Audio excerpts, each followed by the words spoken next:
A paz do nosso Senhor e Salvador Jesus Cristo. Que Deus abençoe a vida de cada filho, de cada filha, de cada pai de família, de cada irmã. Louvado seja Jesus. Graças a Deus, estamos mais uma vez reunidos para glorificar e exaltar Jesus Cristo, nosso Senhor. Eu sou o pastor Jefferson Roque.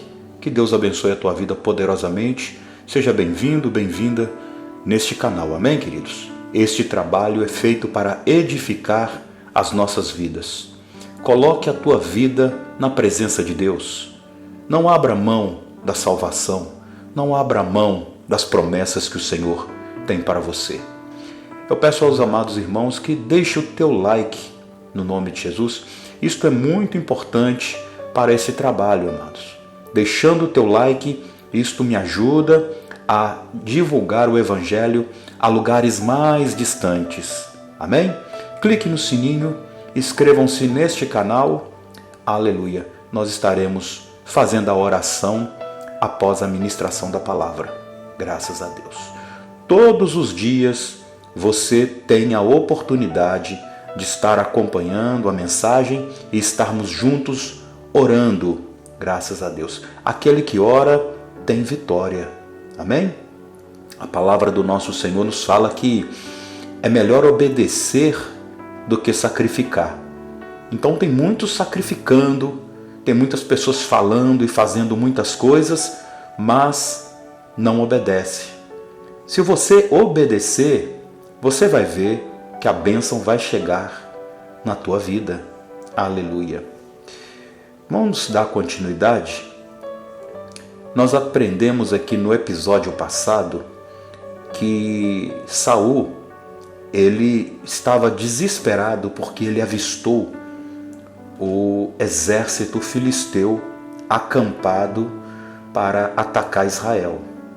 E Saul, com muito medo, ele procurou uma médium, está aqui no 1 Samuel capítulo 28, e ela evocou o espírito de Samuel, e Samuel revelou para Saul que no outro dia ele seria morto juntamente com seus filhos.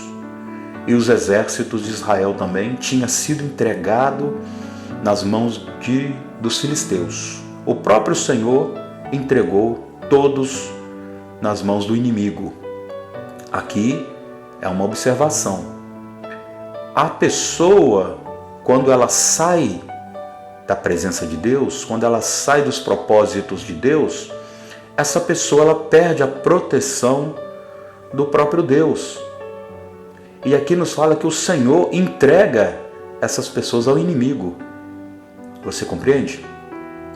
Então, a volta de Davi estava ali com Aquis no exército filisteu. Aquis dispensou Davi e a sua tropa porque os comandantes não quiseram a presença de Davi.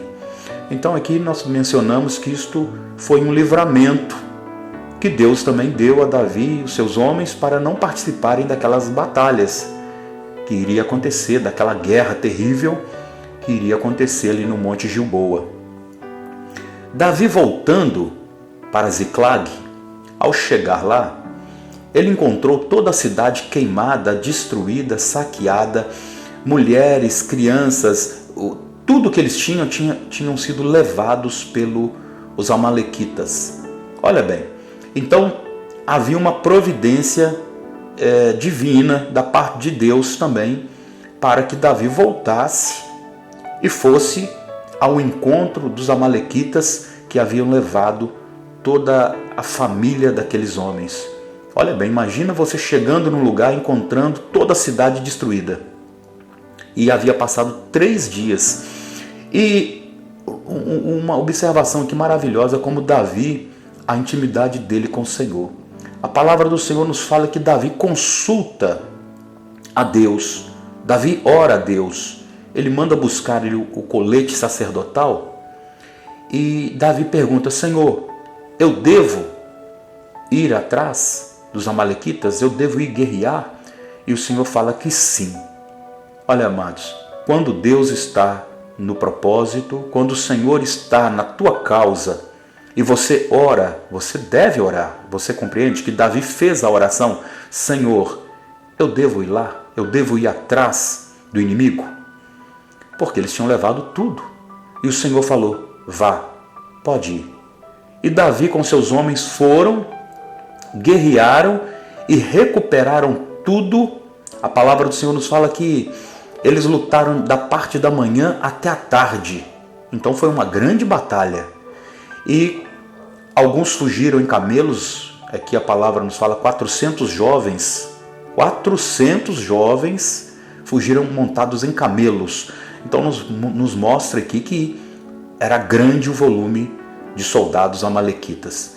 Mas venceram todos. O Davi e o seu grupo, com 400 homens. Davi desta vez levou 400 homens, porque 200 ficaram com as bagagens, e que eles estavam muito exaustos com a viagem, com a volta da presença do rei Aquis. Mas, resumindo, recuperaram tudo, recuperaram as mulheres, as crianças, as suas riquezas, né? Que eles tinham saqueado tudo, eles estavam comemorando. O texto sagrado nos fala que os amalequitas estavam cantando, dançando e comemorando o feito. Olha bem para vocês verem que eram grupos um contra os outros, né? Além dos filisteus, tinha os amalequitas, os hetitas, edomitas, mas tiveram êxito nesta batalha. Aqui outro ponto muito importante: os guerreiros que foram com Davi, que obteram essas conquistas, eles não quiseram dividir o despojo com os que ficaram, com os 200 homens que ficaram. E aqui mais uma vez é revelado o coração justo e bondoso de Davi. Davi fala que não era justo aquilo.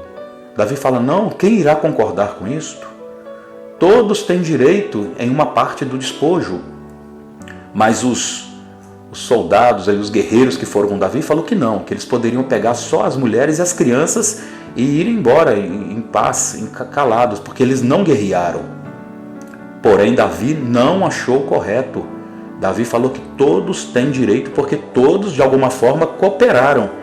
E de fato, né, amados, nós temos que aprender isso, amados, respeitar a posição de cada um. Nós temos que honrar, amados. Amados, você quer receber bênção na tua vida? Minha querida irmã, quer receber bênção na tua vida? Honre a todos. Seja uma pessoa justa. A todo momento seja bom. Não é porque alguém não fez aquilo ou não fez aquilo outro que aquela pessoa não era um companheiro ou não é um companheiro nosso. Aqui o texto nos fala que eles não foram porque estavam cansados, mas ficaram cuidando das bagagens, porque poderia vir um outro exército ali, um outro inimigo, e roubar as coisas que eles tinham também, não é verdade? Então aqueles homens teriam que guerrear de qualquer maneira. Ficaram como sentinelas, graças a Deus. Mas de igual modo, aqui eles obteram a vitória, distribuíram os despojos todos, graças a Deus, por meio da ordem de Davi. Eles acataram, que a obediência, como foi dito, né, é melhor do que o sacrifício. Eles obedeceram a palavra de Davi, que é o comandante. Mas do outro lado, lá no Monte Gilboa, o texto nos fala que a guerra estava acentuada. A batalha estavam seguindo os grupos de 100 soldados filisteus, de 1000 soldados filisteus. A terra estava povoada, repleta de soldados filisteus e soldados de Israel no campo daquela batalha. A batalha estava terrível, terrível, terrível. Soldados dos dois lados morrendo, e a palavra que nos fala que Saul, ele com Jonatas e os seus dois irmãos, os dois irmãos de Jonatas, eles morreram ali no campo de batalha. Saul foi ferido porque os flecheiros conseguiram alcançá-lo. Os flecheiros, eles como eles têm a habilidade de alcançar o alvo a maior distância, não é tão necessário aproximar com uma luta frente a frente com espada e escudo. Você entende? Então os flecheiros eles ficaram em posição estratégica. Quando os soldados filisteus iam avançando e os soldados israelenses, os de Israel, vinham também ao encontro, os flecheiros eles já lançavam suas flechas, e era uma chuva de flechas, e alcançavam pessoas a 50, a 100 metros, e muitos eram feridos fatalmente, já morriam, outros feridos gravemente, e ficavam ali agonizando, que foi o caso aqui de Saul. Então aqui nos mostra que esse detalhe, neste capítulo 31, Saul estava na batalha junto com seu escudeiro e os flecheiros o atingiram e ele ficou ferido. Saul, como nós mencionamos, ele estava sem a proteção de Deus, ele estava ali com toda certeza, tremendo de medo, e ele pediu para o seu escudeiro matá-lo. Ele falou: pegue a sua espada e me mate, porque senão cairei na mão do inimigo e eu não quero passar essa vergonha. Olha bem, ele pediu a morte. A covardia foi tamanha que ele não enfrentou a morte lutando. Ele poderia estar ali, pelo menos com a sua espada na mão, esperando o inimigo chegar e fosse morto na batalha, no campo de batalha, mas não foi assim que ocorreu. E o escudeiro, com medo daquilo, não fez. Então o próprio Saul, ele se jogou sobre a sua espada. Se jogar sobre a sua espada é colocar a espada com a sua lâmina para cima, com o cabo, o punho apoiado no chão. Então o próprio Saul se lançou, ali sobre o seu peito ou sobre a sua barriga, em cima daquela espada, da sua própria espada. Imagina, a sua arma de proteção, a sua arma de guerra foi a tal que o matou. A arma que ele segurava, a espada que ele segurava para matar Davi, para perseguir Davi, foi a arma que ele mesmo usou contra si. Olha o perigo que muitas pessoas enfrentam nesta vida, amados. Uma observação: quantas pessoas, amados, serão mortas, serão destruídas com as suas próprias armas. A palavra do Senhor nos fala que aquilo que o homem planta, ele colhe. Aquilo que o homem semeia, ele também ceifará. Você entende? Se você plantar o mal, se alguém plantar o mal, vai colher o mal. Se alguém plantar misericórdia, se alguém plantar amor, alcançará também misericórdia e favor de Deus. O próprio Saul se matou porque ele procurava matar Davi. O próprio Saul usou a sua espada contra si porque a espada dele estava levantada contra Davi. Amém? Então Saul morre ali e o seu escudeiro faz a mesma coisa porque estava com muito medo. E ele também se lança sobre a sua espada e morrem ali no monte Gilboa. O texto nos fala que no outro dia os filisteus voltam, porque eles voltam para buscar o despojo. E o que é o despojo? Ali muitos soldados, eles têm as suas armas, têm roupas de valor, não é verdade? Carros que ficam por ali, cavalos que ficam às vezes soltos por algum lugar, eles recuperam aquilo, eles vão pegando aquilo que eles veem que de fato tem valor, né? Espadas, escudo, lança, e botas, tudo que tem alto valor, eles vão levando. Ouro, prata, que muitos também levam nas suas batalhas lá, né? Porque é o sinal de proteção deles, que eles não sei que pensam, mas tem tesouro no meio dos soldados. Há tesouros no despojo. E isso tudo ocorreu no outro dia. Chegando no outro dia, eles se deparam com Saul e seus filhos mortos ali naquele monte, nesse monte Gilboa. E A palavra do Senhor aqui nos fala, o texto sagrado nos fala que eles cortam a cabeça deles, mesmo depois de mortos. Lembra quando Davi matou Golias? Quando Davi acerta Golias com a pedra na cabeça, Davi pega a espada e corta a cabeça de Golias. Então aquilo ali é um sinal de glória e de honra para quem fez aquilo. Então eles cortaram a cabeça de Saul, cortaram a cabeça dos filhos de Saul, de Jonatas e os outros, e levaram as armas para o templo deles, que eles adoravam outros ídolos, Astarote, Dagon, eles tinham outros deuses, levaram para comemorar e mostrar para o povo que o exército filisteu é mais forte, mais poderoso do que o exército de Israel, e além de tudo, mataram os líderes da nação, mataram o rei Saul, que era ali um grande guerreiro contra aquele povo.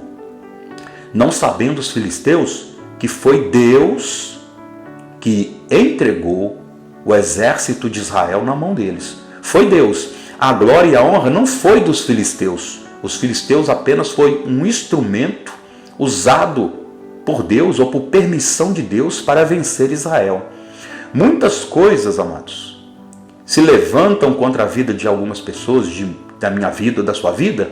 Muitas coisas se levantam é para nós guerrearmos. Porém, se não tivermos na posição que agrada ao Senhor, o que vai acontecer? O Senhor nos entrega na mão dos inimigos. Tem muitas pessoas que sua vida está entregue na mão dos inimigos. O inimigo vai vencer essa pessoa, porque essa pessoa ela não se arrepende, ela não pede perdão, ela não se humilha diante de Deus. Você entende? A necessidade de ser obediente ao Senhor, a necessidade de ser humilde diante do Senhor, de ser uma pessoa voltada a não fazer o mal, a deixar o mal, conforme a palavra, o texto sagrado nos fala. Deixe o mal, deixe a ira, abandone o furor. Você compreende? Então o inimigo, ele venceu, sim, mas venceu porque Deus entregou Israel na mão dos filisteus. E essa humilhação aconteceu sobre os soldados de Israel, sobre a nação de Israel, e os corpos de Saul e dos demais foram pendurados na muralha da cidade. Os corpos de Saul e de Jonatas e dos outros dois irmãos foram pendurados na cidade. A palavra aqui do Senhor nos fala que o povo de Jabes, de Gileade, eles foram lá retirar os corpos deles que estavam pendurados e levaram para queimar. E detalhe, aqui está falando que os mais corajosos que foram, porque não era fácil, não era simplesmente chegar lá e retirar os corpos. Os mais corajosos de Jabes e Gileade tiraram os corpos de Saul, queimaram e sepultaram os seus ossos, dele e dos seus filhos. Observe bem como termina a história deste homem, como termina a saga, a vida de batalha, de reinado, morto pela sua própria espada, tirando a sua própria vida, suicidando, com medo no campo de batalha, sem a proteção de Deus, sem o cuidado de Deus, porque lá no início, tudo tem um início, amados. Meus amados irmãos, lá no início, ele desobedeceu a ordem de Deus, porque ele não obedeceu a ordem do profeta Samuel, porque ele não quis ser humilde e aguardar e ficar na posição que ele foi chamado. Então ocorreu essa tragédia na vida, na história de Saul, e infelizmente os seus filhos também foram mortos, principalmente este que era leal a Davi, Jonatas, homem de Deus, homem temente, mas porém como ele estava ao lado do pai, andava ao lado do pai, batalhava ao lado do exército de Israel, porque era o dever dele, ele era comandante de batalha, Jonatas também era um comandante, um guerreiro corajoso, também foi morto pelos inimigos de Israel. No próximo episódio, no nome de Jesus, se assim o nosso Deus permitir, tudo para a honra e glória do Senhor, nós vamos ver que o desfecho deste capítulo, porque nos fala agora já no capítulo 1 de 2 Samuel, que Davi estava ali com seus soldados e chegou um amalequita dizendo que havia matado Saul. Olha, o texto nos fala que Saul se matou. Mas o amalequita disse a Davi que ele matou Saul porque ele encontrou Saul ferido no Monte Gilboa. Ele mentiu. O amalequita mentiu. Ele já encontrou Saul morto. Ele já encontrou Saul morto e quis algum tipo de glória e de reconhecimento a Davi, pensando que Davi iria ficar feliz por alguém ter matado o seu perseguidor. Mas pelo contrário, nós vamos ver mais uma vez aqui, no nome de Jesus, o amor que Davi tinha por Saul, tinha por Jonatas e tinha por todo o exército de Israel. Este amalequita chegou dizendo que ele matou Saul, porque Saul estava ferido no monte. Mas no capítulo 31 de 1 Samuel mostra que Saul se matou e o seu escudeiro se matou. Amém? Mas são cenas para o próximo episódio. Continue estudando a palavra de Deus, continue ouvindo a palavra de Deus, porque isso vai trazer sabedoria, conhecimento, força e aumenta a nossa fé. Nós vamos orar, é momento da oração. Eu convido a você, no nome de Jesus, a dobrar os seus joelhos. Se você não puder, faça a oração com todo o teu coração no nome de Jesus. Aleluia. Bondoso Pai e eterno Deus, no nome de Jesus Cristo de Nazaré, nós nos colocamos, ó Pai querido, diante do Senhor. Aprendemos com a Tua palavra, Senhor, essa história maravilhosa que o Senhor nos proporcionou, Senhor, contar. Obrigado, Senhor, em nome de Jesus por cada vida. Abençoe a nossa casa, abençoe nossos familiares, entes queridos, a nossa vida ministerial, sacerdotal. Livra-nos de todo mal. Nos ensina a ser obedientes à Tua palavra. Nos ensina a sermos, ó Deus, praticantes, ó Deus, e ouvintes, ó Deus, da Tua palavra. Que a Tua alegria esteja em nossa vida, em nossa casa. Livra-nos de toda inveja, de toda perseguição. Livra-nos em nome de Jesus, ó Pai, de toda rebeldia, feitiçarias, bruxarias. Cancela todo este mal, Senhor. Tudo que se levantou contra esta casa, joga por terra. Joga em nome de Jesus, ó Pai, a miséria, a doença, Senhor, as pragas. Cancela tudo isto, a rebeldia, Senhor. Lança por terra, Senhor, esse espírito maldito, miserável de rebeldia, Pai. Para a glória do Teu santo nome nós oramos e cremos. E sabemos, ó Deus, que a bênção está sobre aquele que Te obedece, aquele que anda nos Teus caminhos e foge da aparência do mal. Obrigado, Senhor Pai amado, no nome de Jesus, derrame, Senhor Deus, a saúde sobre todos nós, não somente hoje, mas para todo sempre. Nós oramos e Te agradecemos. Por Jesus Cristo, nosso Senhor. Amém. E graças a Deus. Amados irmãos, fiquem todos com Deus e até amanhã, em nome de Jesus Cristo.